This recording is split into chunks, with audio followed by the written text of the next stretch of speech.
2018-2019 season of the Tanner Human Rights Center programming. I'd like to thank our sponsors, our donors, in particular Barbara Tanner, who's made this possible, and her niece Heather, who has been the inspiration behind inviting the spectacular speaker that you're going to hear from tonight. I'd also be remiss if I did not thank the Dean of the College of Social and Behavioral Sciences, Cynthia Berg, who's here tonight, and the many colleagues who made this possible, including Gretchen Dietrich, who is the UMFA director. Is that better? Okay, sorry. The UMFA director, Gretchen Dietrich, who's here with us tonight, and especially Alita Tu and Christine, who have been instrumental in putting this evening together.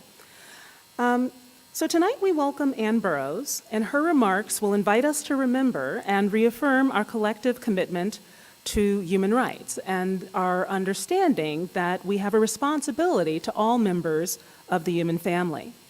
And I wanted to take a couple of moments to count the cost of what happens when we fail to remember that commitment, telling a story and recalling some numbers.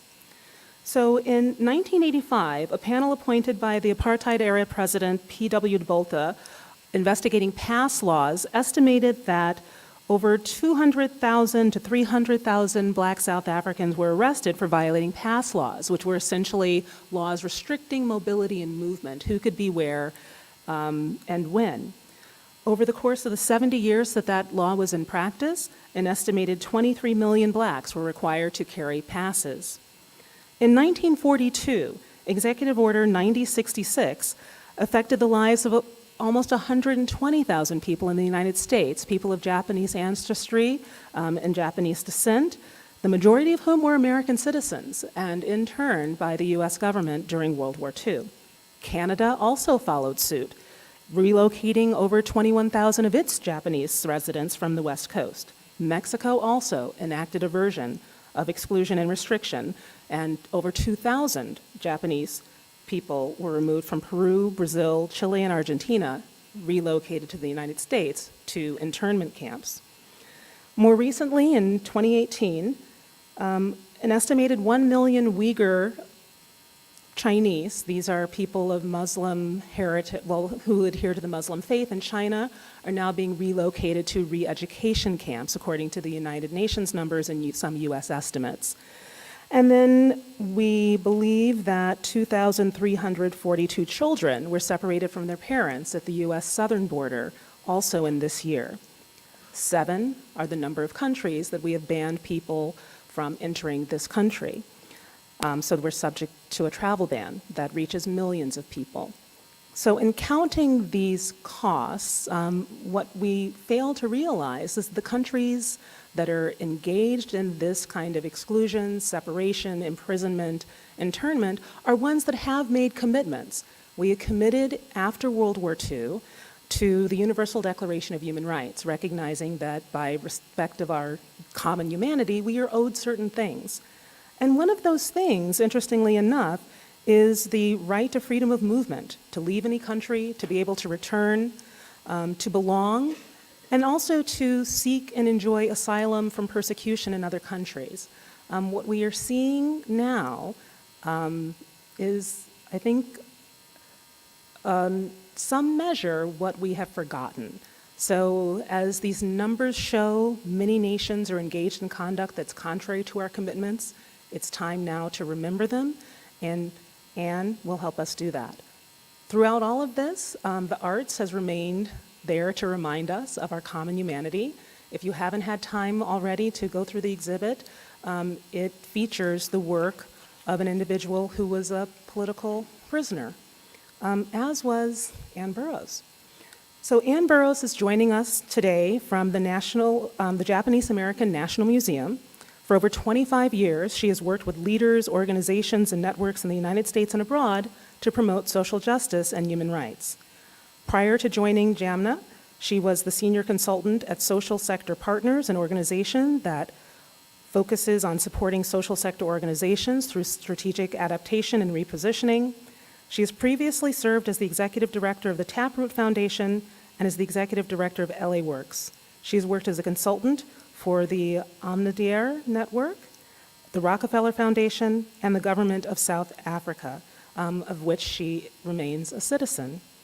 Most recently, she was elected chair for Amnesty International of their Global Assembly, an organization with over 7 million members strong and a council of 700 people.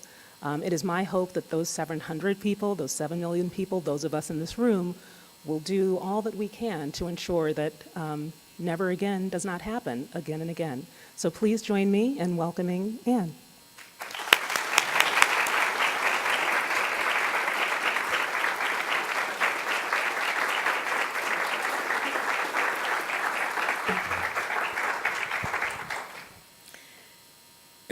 Thank you, Erica, for that very kind introduction.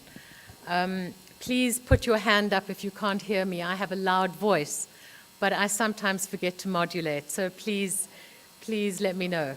Is it not loud enough? Okay. All right. Can you hear me, Barbara? Are you able to hear me? All right. Okay. So thank you to you for this evening. I'm delighted to be here as your guest and to be here as the guest of the Barbara and Norman Tanner Center for Human Rights. It wouldn't have happened, I understand, without Heather's prompting, without Barbara's generosity and graciousness, and of course it wouldn't have happened without just the extraordinary expertise and professionalism of Erica herself and her extraordinary team, Alita True, Christine Gore. And then, of course, I also want to say how grateful I am to my sort of colleagues, my museum colleagues, both to Gretchen Dietrich, who Erica introduced you a little earlier on, and then, of course, to Luke Kelly, who is responsible, the curator for the Obata exhibition. And I also would like to acknowledge, I know there are a lot of very special people in this room, but I would also like to acknowledge Jane Beckwith. Jane, I wonder if you could stand. Jane has Jane left? There you is. Jane, and I believe she has some of her fellow board members, and they have been the inspiration and the heart and the motivation behind the establishment of the Topaz Museum. It's been a long, long labor of love for them. And if you haven't been there, you really should go. It's an extraordinary place.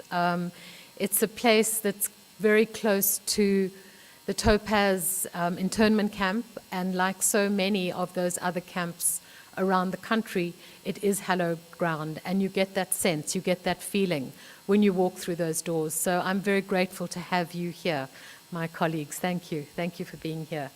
So I'm going to focus my remarks this evening on several key points, not in any kind of logical order, but I'm going to try and weave them through my remarks. And essentially it's 4 things.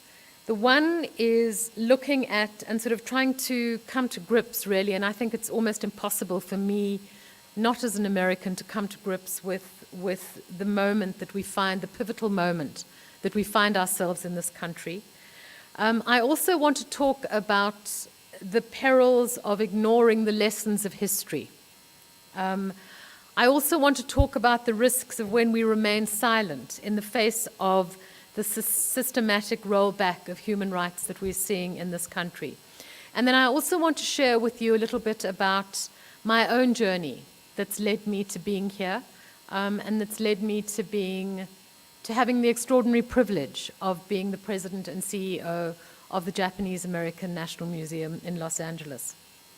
So I'm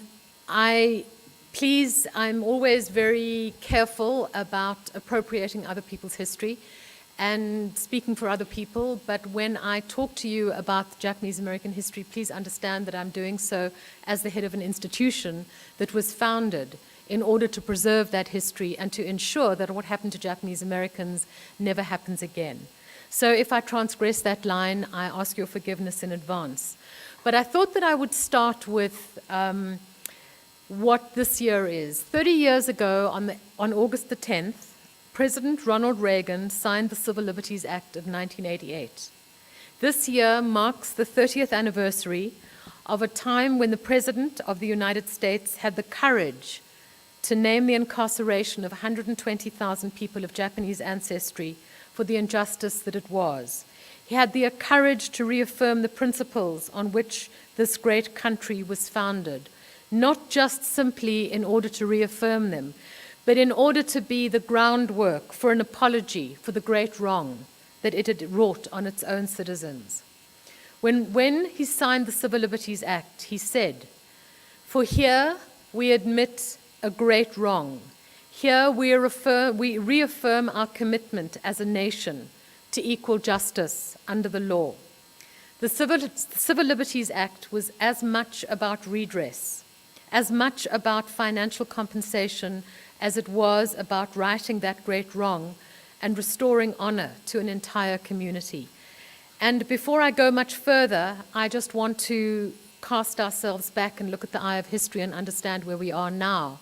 You know, if a president who has been the flag bearer of the Republican Party 30 years ago had the courage to admit that wrong and had the courage to say that this is a nation that is founded, that where everybody is equal under the law, it's very difficult not to hear that statement and understand where we are today. So this anniversary, and those in the audience who are Japanese American and those in the audience who are familiar with the history, also know that this anniversary marks an extraordinary effort of Japanese Americans from every walk of life who mobilized and fought for redress, who fought for that apology and that acknowledgement of that great wrong. And this anniversary could not have more relevance or immediacy or more urgency at this moment, when the democratic and human rights of so many people in this country are being threatened, and our obligation, our collective obligation, to shine a light on what can happen when any community is scapegoated and persecuted could not be more urgent. Over the years, as I've got to understand and learn about the history of what happened to Japanese Americans during World War II, I've become very keenly aware of I've learned more about the civil rights history in this country, and I've become much more keenly aware of the parallels of my own history, of my own country, South Africa, of this country, and the parallels of resistance and oppression and repression in so many other countries around the world. But what I've also come to understand is how powerfully the values, their experience, how powerfully that experience resonates with my own values and my own lifelong commitment to human rights and justice. But it was really only when I started working at the museum that I began to fully understand the dedication, the commitment, and the sheer collective will of an entire community to preserve its history, and in so doing to ensure that the Japanese American experience is never forgotten and never repeated, and that no other group is similarly targeted for exclusion. In this too, there are also very strong similarities and echoes with the path that I've chosen to take in my own life, and the values that have driven the choices that I've made. When I was in my 20s in South Africa during those very dark days of apartheid, and there's certainly enough people in this room that are old enough to understand and to remember what that was, I joined the resistance movement to fight for democracy, to fight for justice, and to fight against a constitution that enshrined racial segregation as the law of the land. You'll remember that it was an extraordinarily difficult time. It was a time when we faced police brutality, when we faced troops in our townships, we faced disappearances and the assassination of activists and our leaders. It was a time when torture in police custody was routine, when resistance and peaceful protest were criminalized, when journalists were silenced, and when all political opposition was criminalized. In 1986, I was arrested along with literally hundreds of thousands of my compatriots under the emergency regulations, which essentially meant that there was a suspension of due process. We were held under these emergency laws. The emergency laws allowed for indefinite detention without trial. So when you were arrested, you were not charged, you didn't know how long you would be in detention, and you were never brought before a judge to face your accusers. So I was held first in solitary confinement in the I lived in a small town, a town called Grahamstown, which was a university town, and I was held in the police cells in Grahamstown, a very small cell, probably about 10 by 10. It was at a time when people were getting killed in the townships, throughout the day, throughout the night. We heard the sounds of gunfire. We smelt the smell of the tear gas as the police confronted activists in the streets. I was on my own in the cell. Next to me, there were about 15 comrades. So I was one white woman in one cell and 15 black activists in the cell next to me. And it was extraordinarily hard because I knew that there were people who were being killed. And they would bring me news each day of who was dying. And I had nowhere in my cell to wash. Literally the cell was encrusted with feces. And there was a faucet in the cell with a small cup under it.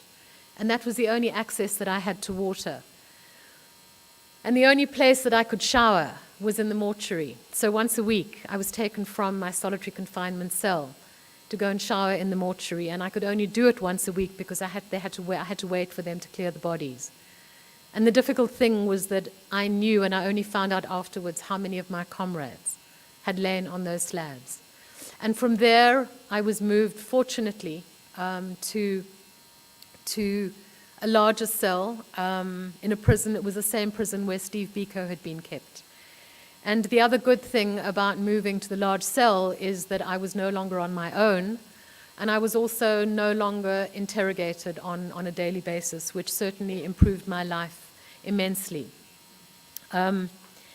But, you know, it was a difficult time. I mean, for me personally, it was a difficult time. Obviously, you know, my mother would visit me. I was allowed to visit her every 2 weeks. I watched her turn gray. And when I was finally released after 4.5 months, I was issued with a banning order. And that was a banning order for a year. And it was essentially you come out of jail and you're in this invisible prison.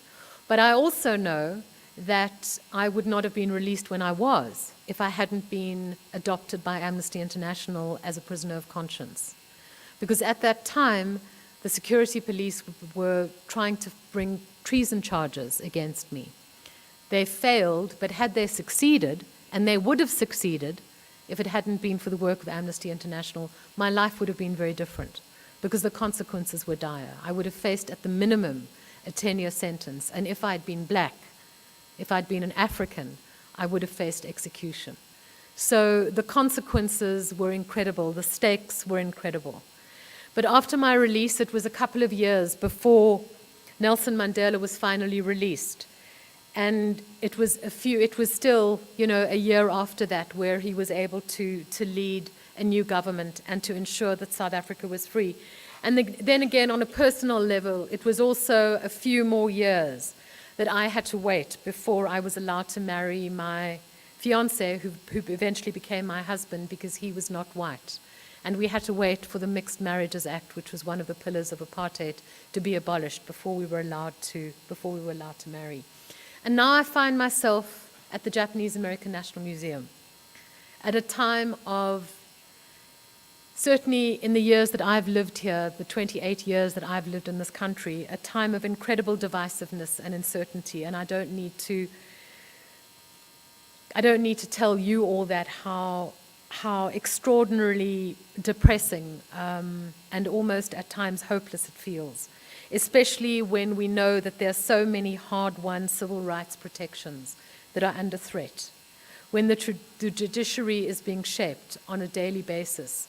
And because there is so much else to distract us, we're not fully aware of the depredations to the judicial system in this country. We're also at a time, again, when public policy is being driven by bigotry. There is great urgency to the work that we all must do together. And again, if we look back into that eye of history, and we look back at the climate that allowed for the incarceration of people of Japanese ancestry. It was a time when the US was at war. But Japanese Americans and people of Japanese ancestry were locked up simply because they looked like the enemy, simply because of discrimination, simply because of prejudice. Yes, there was war hysteria, but there was also racial prejudice. There was also failed leadership. And it's hard not to think of where we are now and to look at that climate and to see those parallels. Last year, on the 75th anniversary of the signing of Executive Order 9066, which was the executive order that President Roosevelt signed that led to the incarceration of people of Japanese ancestry, we had an exhibition at the museum called Instructions to All Persons. And we called it Instructions to All Persons because there were posters that were put up that literally said Instructions to All Persons. And it was instructions to enemy aliens, whether you were an American citizen or whether you were not an American citizen. It was your instruction to assemble at a certain point. It was your instruction about what you and your family could take with you into these camps. And you were taken out of your communities, your homes were taken away from you, and you were taken to these camps. Our exhibition had the original document that bore President Roosevelt's signature. We didn't have the whole document. We had the first page, and it was the last page. But it was an extraordinarily banal document, if you looked at it. It was typed on a government, kind of standard government-issued typewriter, and at the bottom, there was that signature, the flick of that pen. And when you saw that signature, and you saw Japanese Americans looking at that document, and you saw our docents at the museums who themselves had been incarcerated, some at Topaz, some at Heart Mountain, some at Minidoka, some at Manzanar. When they looked at that document and you saw them standing there with their tears in their eyes, because you understood what it meant to that community. You understood what it meant to generations of people. You understood the consequence of those scars. And it was at that time that President Trump issued the travel ban, the Muslim ban. It was at that time when there was a rule, when there was decree by executive order. It was at that time where there was all that talk about deportations. There was that time where the talk about cracking down on immigration began. We have about 20,000 school children that come to the museum every year. All of these kids come from Title I schools. Most of them come from immigrant families. Most of them come from families who would have had a mother, a father, an uncle, an aunt, a grandmother, a grandfather, a sister or a brother who were threatened with deportation. In the past, they'd come to the museum. The museum was formed on this promise, on this commitment that what happened to Japanese Americans could never happen in this country again, because the Japanese American community would not allow it to happen. And when these school children came in, and they saw the exhibitions of the concentration camps, and they saw Manzanar concentration camp, and they saw the barbed wire, and they saw the guards, and they listened to the docents, who some of them had been no older than themselves in the camps. These children were terrified because we could no longer give them the assurance that they would be safe, that their lives would not be overturned. It was an extraordinary time. We had teachers come to us, said in their careers they had never been confronted by the kind of trauma that they were being confronted with in the classroom. It was an extraordinary time. And we also know that in the last 18 months, that hasn't stopped. That hasn't stopped. That climate has continued.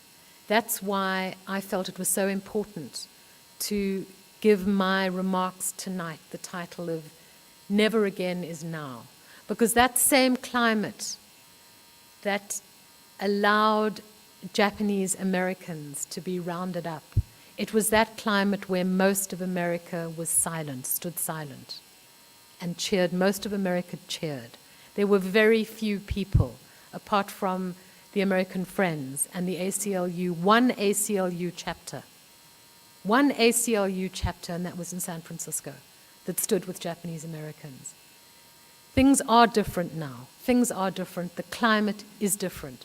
As much as there is a climate of prejudice, again, of bigotry, of discrimination, there's also an extraordinary climate of kindness and goodness and dignity and mobilization and people coming together and saying, we have had enough.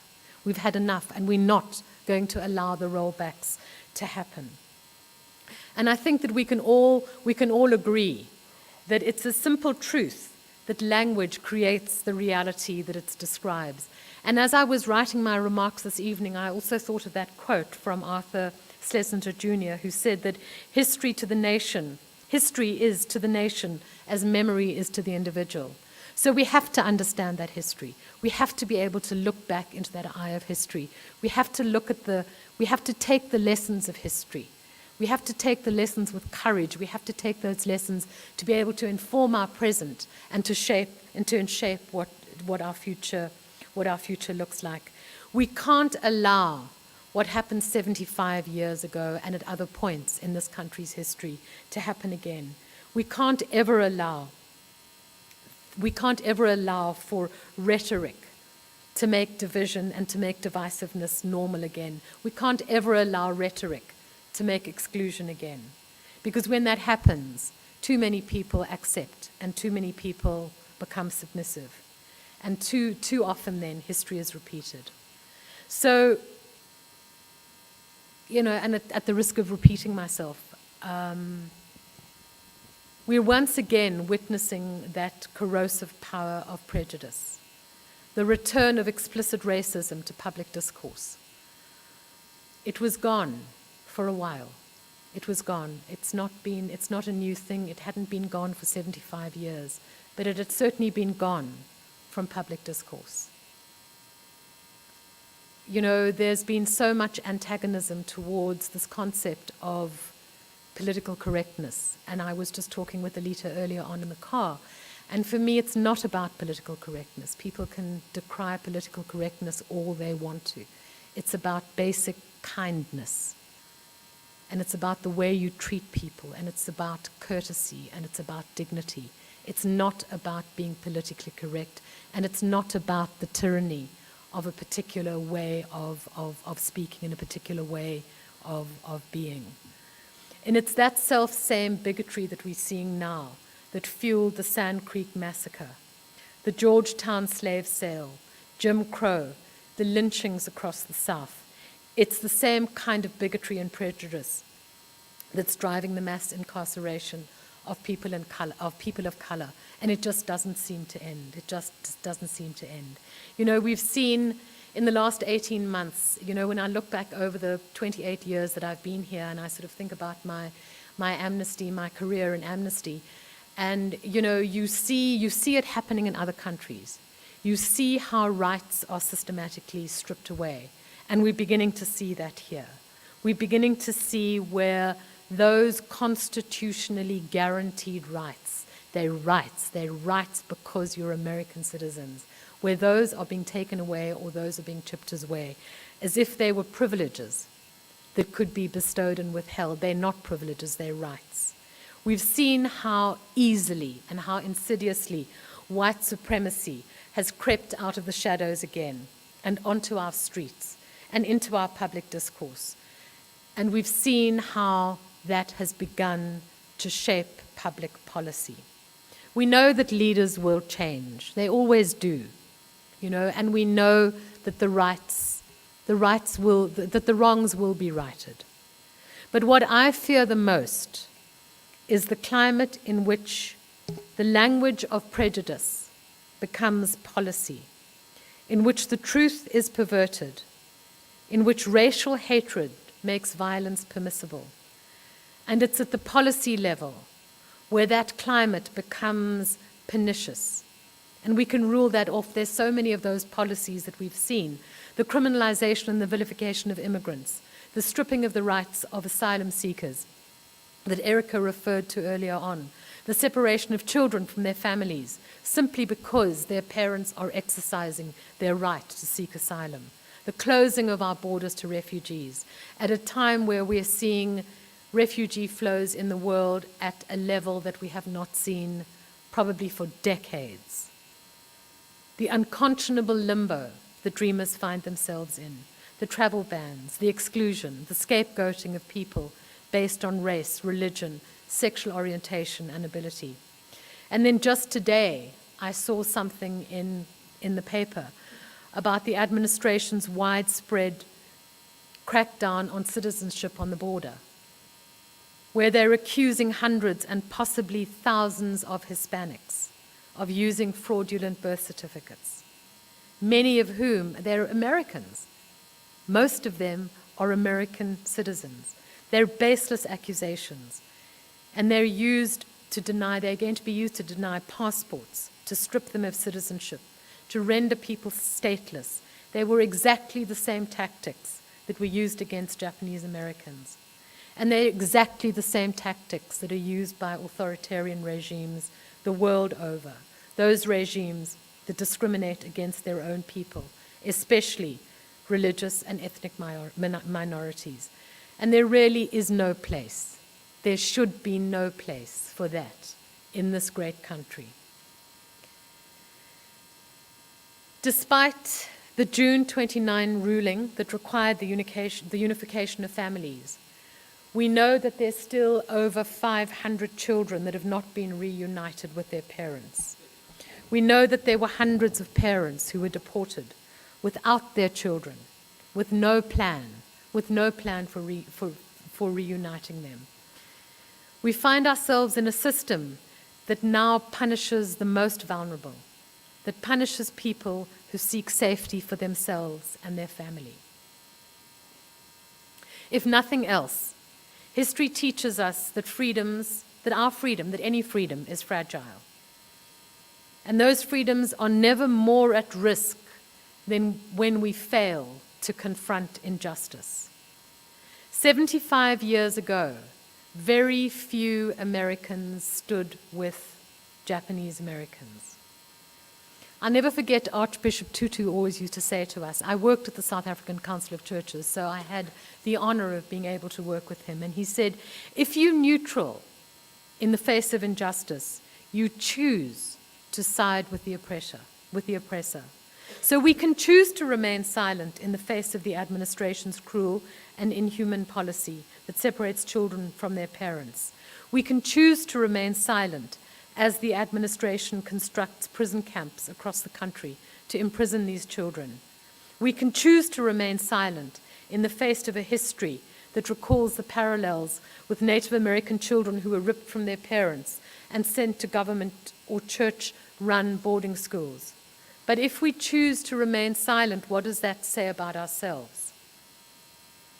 I mean, to my mind, and I think everybody in the room will agree, that the zero tolerance policy fails any measure of decency.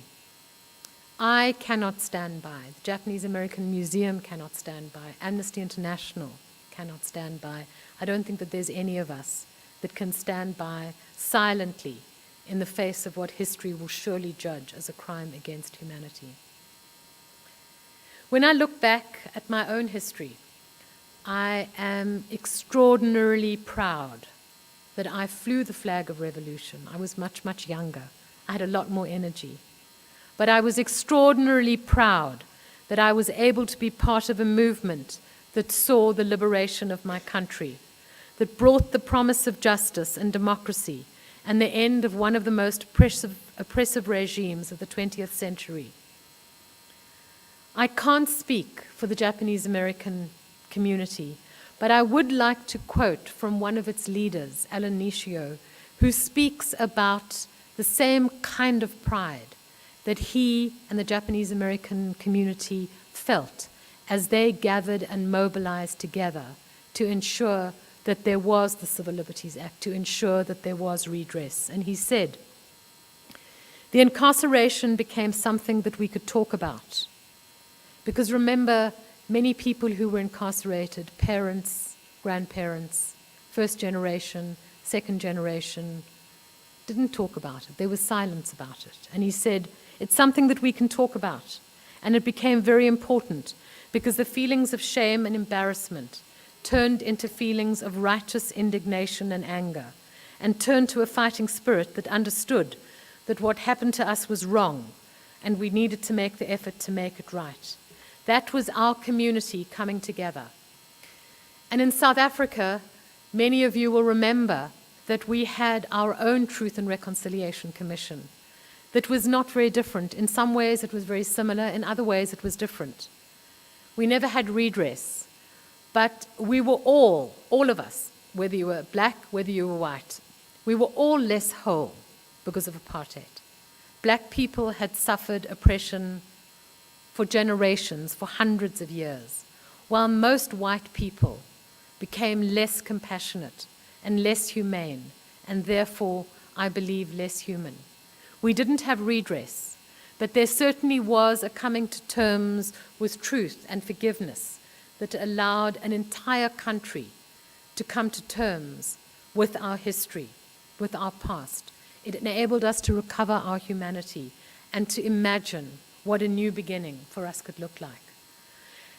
And I was also so aware then, as I am so aware now, and I see it happening in so many other places, that a vibrant democracy depends for its existence on freedom of expression, on the ability for the press and for its citizens to have unfettered access to information, to the truth, to safe places for dialogue and protest.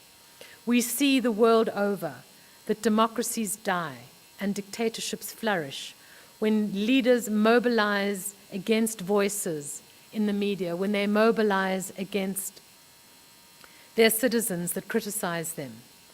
We see it happening here. We see how critics in the press are being vilified. We see how protesters are being vilified.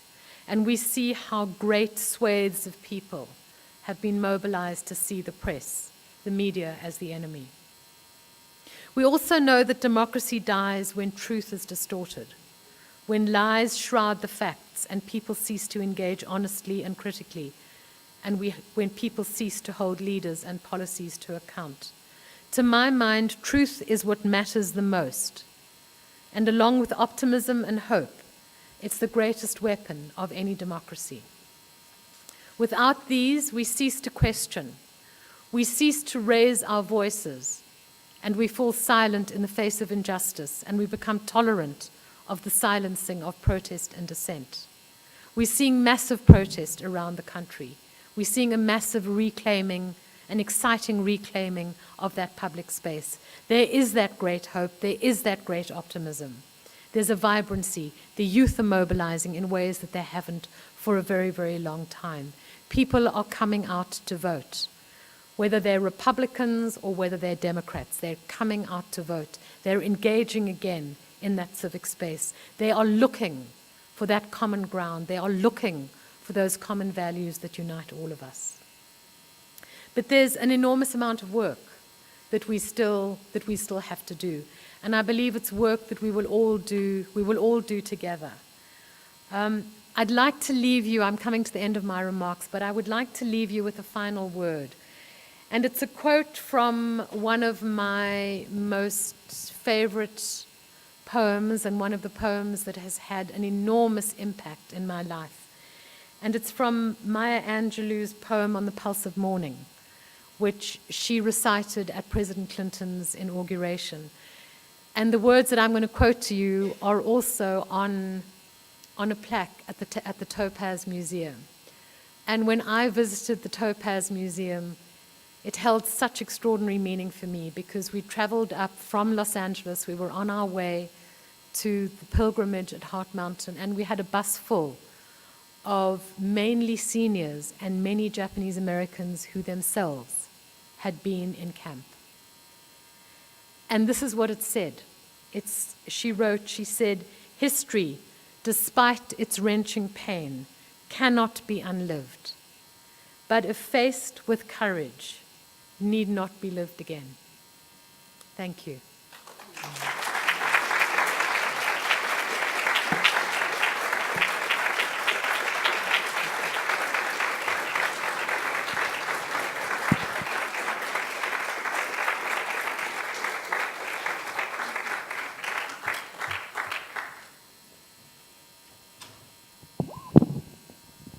And is this on? Okay. And thank you so much. We have time this evening for a few questions. So there are mics in the audience. We are recording, so we prefer that you do use those to pose your questions. And as you're formulating them, I have a couple that I can pose. But, okay. So I'm always fascinated by well, you're an immigrant, right? You're here in the United States. The perspective from the inside, as a participant, as an observer, and having this time to observe what's happening in our country. Did you see this coming? Were there any signs? I mean, you've given us some signs of hope and optimism, but were you as surprised as perhaps many Americans were? You spoke about freedom being fragile, and I think we've always felt it very durable, and yet we find ourselves in a place where the United Nations is pointing to our southern border and speaking of atrocities. No? A little bit? Okay, so my question is asking Anne to reflect from her vantage point of being an observer of the United States, of our history, our politics, and our culture. Many Americans, I think, were surprised by the outcome of recent electoral politics, by the emergence of what the United Nations is calling atrocities on our southern border. Anne spoke about freedom being fragile. I've always assumed it to be a very durable thing, particularly in this country. I've done human rights work as a human rights lawyer, as an American, and can point to freedom of the press, independent judiciary, all these things that are just rock solid, and yet our foundation feels less firm. So I guess one of the ways I'm asking this is, did you see signs of this coming, and do you believe we can get ourselves back on firm footing? You know, I'm not a constitutional scholar by any means. You know, I certainly feel that, you know, I'm an observer, and I speak from the perspective of an observer. But I do, you know, I think that we have to understand that what we've seen has been, it's been shocking. It's been shocking to many people. But there are also many people in this country who will say, why are we at all surprised? You know, why is this surprising? You know, certainly for people of color in this country, for many people of color, it's not surprising. You know, I think it also depends very much on where you live. I live in California, so it was shocking because there's no doubt that there's an echo chamber. There's no doubt there, and there's no doubt that there's a bubble, and certainly it's like that in places in the East Coast. But, you know, I think we also have to remember that, you know, the U.S. is not peerless in terms of its own civil rights history and its own human rights history, whether it's, you know, whether it's human rights abuses in this country or whether it's abroad. You know, I mean, it's you know, the U.S. remains one of just a small handful of countries that still executes people, that still has the death penalty. You know, the U.S. has, you know, its rate of deportation. What we're seeing in the last, it feels as though it's been done in a far more inhumane way. But, you know, for those of us that have been working on immigration issues and on refugee issues over the years, you know just how full those detention centers have been. You know, it's also not hard, it's also difficult not to look at some of the, you know, some of the worst conflicts around the world, you know, to understand what the role of the U.S. has been in those conflicts, and how those conflicts have, you know, quite frankly, furthered U.S. interests, and how many of those conflicts have been fueled by, you know, by U.S. arms. You know, so, you know, mass incarceration, we just have to look at that. We have to look at the criminal justice system. I mean, it's endless. Those things have always been there. But I think that there has been, it's almost been it's using that word political correctness again, there's been almost a hegemony of a particular mindset that we have got beyond that, and we're certainly during the Obama years, I think we all felt that we were in a kinder place, we were in a kinder country, and we could be kinder to each other. And I feel that that's gone. And the divisiveness is so ugly. But then you read history and you talk to people who were around during the civil rights movement, and it was exactly the same. It was exactly the same. So hopefully the pendulum can swing the other way. Any questions from our audience? Yes, one. Oh, please, the mic is coming to you. I was active in the anti-apartheid movement in the 1980s, and I remember reading the Freedom Charter, and it was very inspiring. Talked about how the wealth of South Africa, the land should be shared among all the people who lived in South Africa. What happened to the Freedom Charter? Thank you for your activism. We couldn't have done it without the pressure from the international community. The Freedom Charter was an extraordinary document. It was an organizing document for us. It was a document of 14 different principles that, laid out the aspirations of the liberation movement and the aspirations of what the country would look like after liberation. Those aspirations certainly found their way into the Bill of Rights. And have certainly underpinned the Constitution. But, there are certainly tenets of the Freedom Charter that have never been fulfilled. So the restitution of land, for instance, the return of the land, people shall own the land, that's never been fully fulfilled, and which is one of the reasons why there continues to be turmoil in South Africa. But it's in our hearts. It's in our hearts, as much as our national anthem, which was our freedom anthem, is in our hearts. Thank you for the question. Any other questions from the audience? Yes, I see two. Okay, so with all the assaults we're seeing on human rights in this country, I mean, it's almost like every day it's some fresh new hell. What do we do? I find myself, there's so much that I feel needs to be done. I don't even know where to start. I'm sure other people share that sentiment. I mean, can you just give me one thing to do? Vote. No, I don't mean to be facile at all.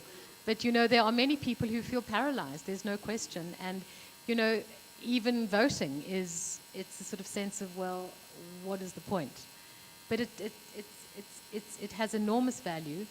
Volunteering, being active in your community, that's one of the most civic engagement, I think, is, where you creating that space for dialogue, and you talking to people, and you sharing ideas, and, uniting around those common values.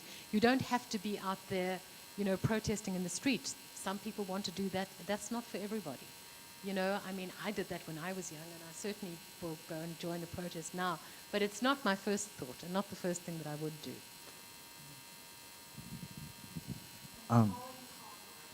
Yes. Yes. Yes.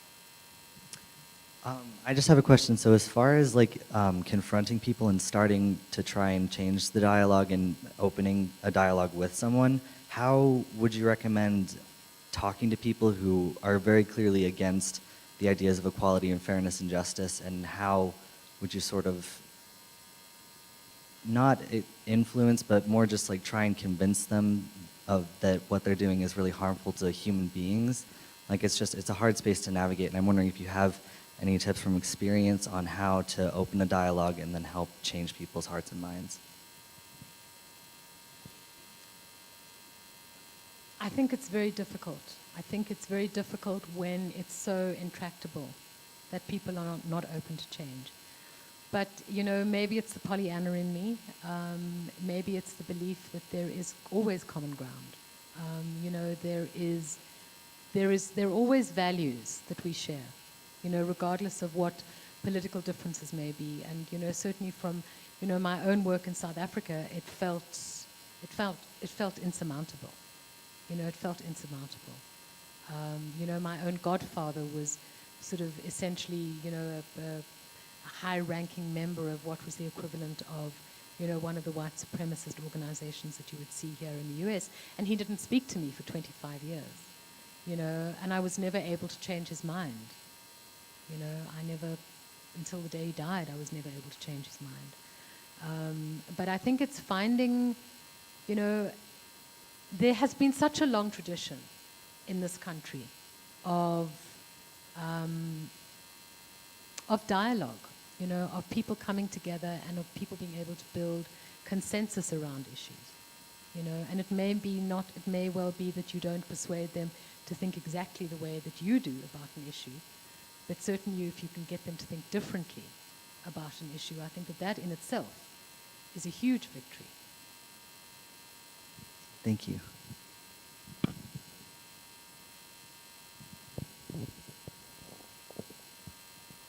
Any other questions? Yes. I'd like to hear you say something more about freedom of speech, because I think that it's become so complicated.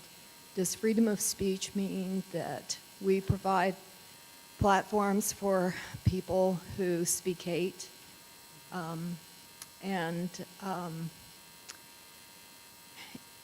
Should we be somehow moderating freedom of speech?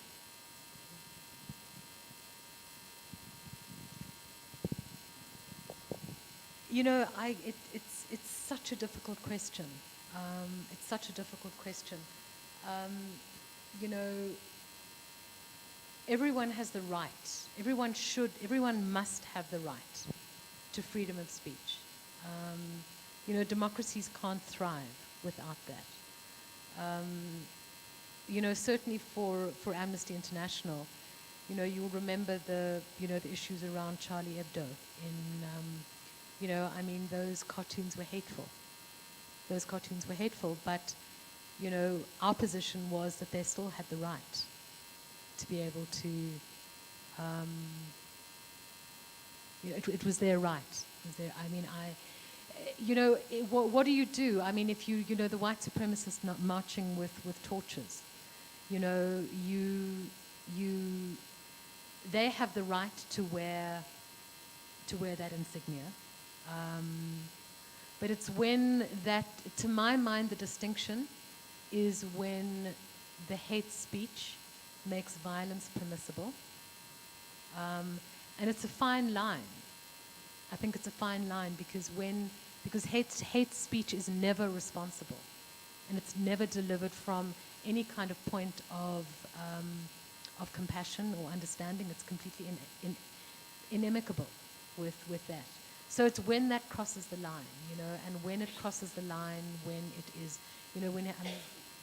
you're the lawyer, but when it crosses the line, when it is hateful, when it is insulting, when it's degrading, when it's discriminatory. That is not free speech, because it's speech that hurts and it's speech that's painful. But certainly the press. What do? You have, if you're conservative, you certainly will. What you see on a lot of the mainstream media, you will find to be objectionable. If you're not conservative, what you'll see and hear on in conservative media, you'll find it to be objectionable. We've also seen how extraordinarily damaging social media has been. That thing that was hailed as the great equalizer, the sort of great platform to break down barriers, which it has in an extraordinary way, but it's also been the purveyor of hate. And it's not just in this country. We've seen it happen in several European countries. You've seen it happen all over the world. How that social media, that has been, the impetus, and it's been the engine for the dissemination of that kind of hate and the entrenchment of very, very damaging and dangerous right-wing positions. I will, since you've invited a bit, just follow up on that point. So the conventional approach in the United States is First Amendment absolutism. Everybody says what they want, it's a free-for-all. And some of the work that human rights activists must do is engage in more speech. So to the point, how do you speak to someone who's deeply committed to hating you? You have to find broader audiences, finding something they care about, finding the point of common human empathy, and never allowing others to deny your fundamental humanity. In other countries, frankly, other choices have been made. So if you look at France, they don't allow Nazi insignia and memorabilia to be sold. And there are portions of international human rights law that recognize, yes, there's a freedom to speak, but there's also a freedom to be free from hate and from warmongering propaganda, because these were instruments that came out of World War II, where we learned what Nazi Germany did. I mean, we didn't start at concentration camps, right? It started with rhetoric, and then it started with a climate that dehumanized, and you can treat something not human anyway, and that leads to the atrocities. So I think the thing for thinking people to do who care about hate is to express widely that you do care, because silence is what allows the suffering to occur. There's a quote that I love of Martin Luther King, and he said it really wasn't the insults of his enemies, it was the silence of his friends that was just so devastating. So while it may be even something very small, like just across the dinner table saying, I don't agree that this group of people is a dangerous threat that needs to be exterminated. So just speaking up, challenging a position, confronting with a simple, well, that's not how I feel about it, or that's not how things are. Facts, often we're learning, don't convince people, particularly in social media. Actually, things that are not facts spread faster. But that's an appeal to feeling, and what's ascendant in our feeling is anger, fear, and rage. Other feelings could be love, kindness, and appreciation. And I appreciate my friend Barbara. I don't know if you saw outside, there's a creed that Barbara's written, and at the center of that is kindness. And when we connect that, I think we can do much in the way of moving advocacy forward. Eleanor Roosevelt also speaks about this when she announced the Universal Declaration of Human Rights. Where do human rights reside? With each of us, in the smallest of our places, in our homes, in our workplaces. So this is something that we all have to own. Oh, other questions?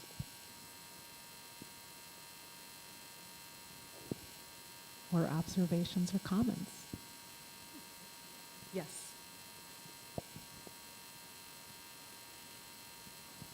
In the center. Sorry, I'm right in the middle.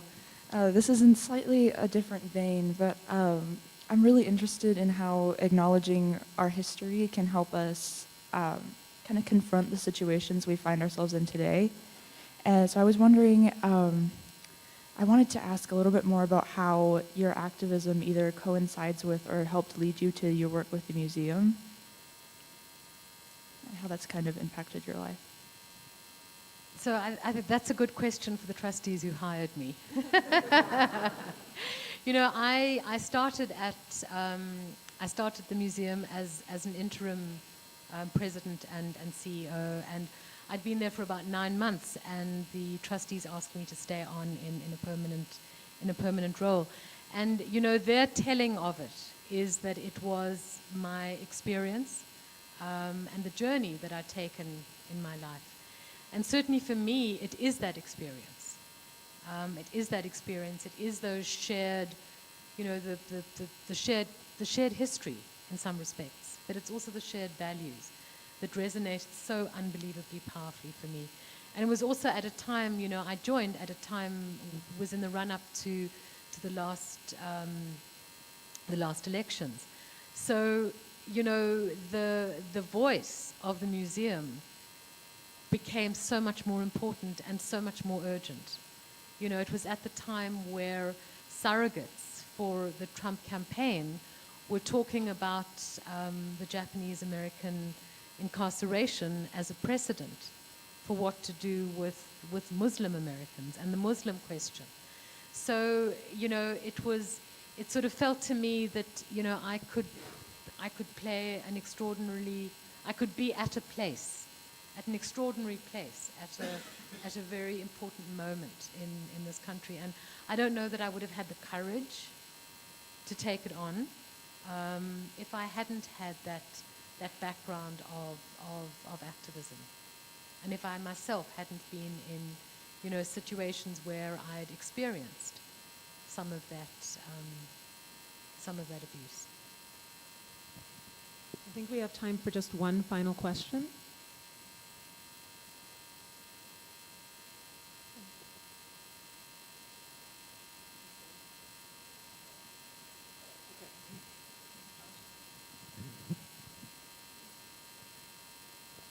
I don't think this has been covered, but why were you incarcerated in South Africa? What was your crime?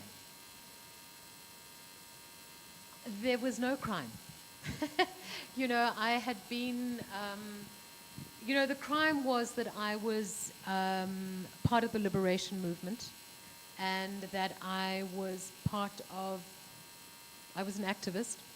I was part of the United Democratic Front. I was part of the African National Congress. The point about the state of emergency is there was martial law, essentially, and it was at a time where all peaceful protest was criminalized. All opposition, any real meaningful opposition was criminalized, and it was at a time where hundreds of people were picked up. When I discovered afterwards, after I was released, and it was kind of clear to me when I was being interrogated that they were looking to bring treason charges against me, and they were looking for another show trial, and they wanted a group of white South Africans to be in that show trial. But I think that they ultimately realized that the costs were too high because there was so much international pressure.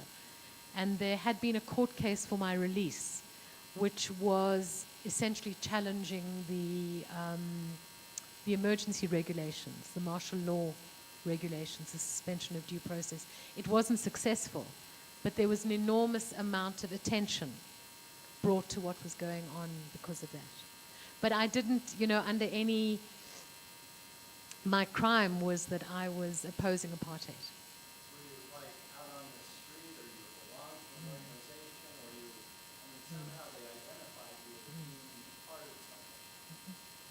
I was identified as one of the leaders. I was also in the leadership of an organization called the Black Sash, which was a pretty extraordinary organization of women that had, over the years of apartheid, had fought for, initially fought for colored people to be returned to the voters' roll. It wasn't people of color, it was very specifically one population group in South Africa. And then they had, over the years, been this extraordinarily powerful but sort of silent bastions against apartheid and oppression. And I was one of the national leaders of the Black Sash. But I also formed an organization as part of the Black Sash that was monitoring state repression and, in fact, smuggling out, we were doing research and smuggling out information in diplomatic bags to Amnesty International in London.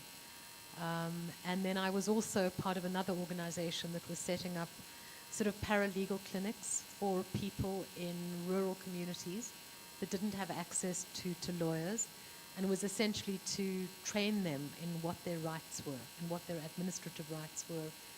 And then the other thing, which was apparently the most damaging, they told me, against me, was that I was part of a team that was preparing people for detention and preparing people for torture.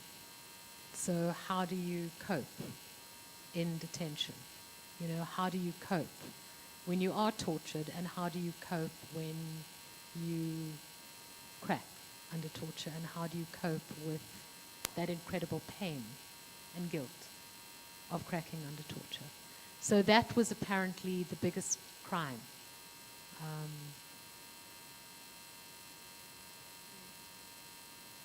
So I just wanted to make one last announcement before we close the program.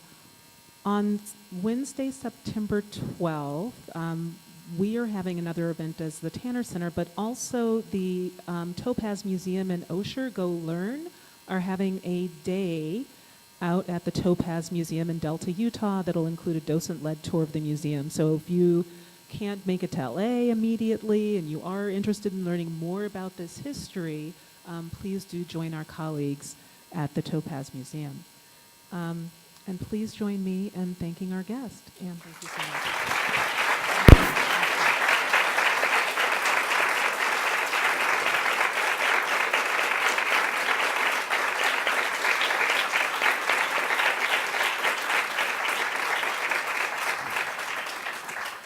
Thank you. It's been such an honor to be with all of you this evening. Thank you.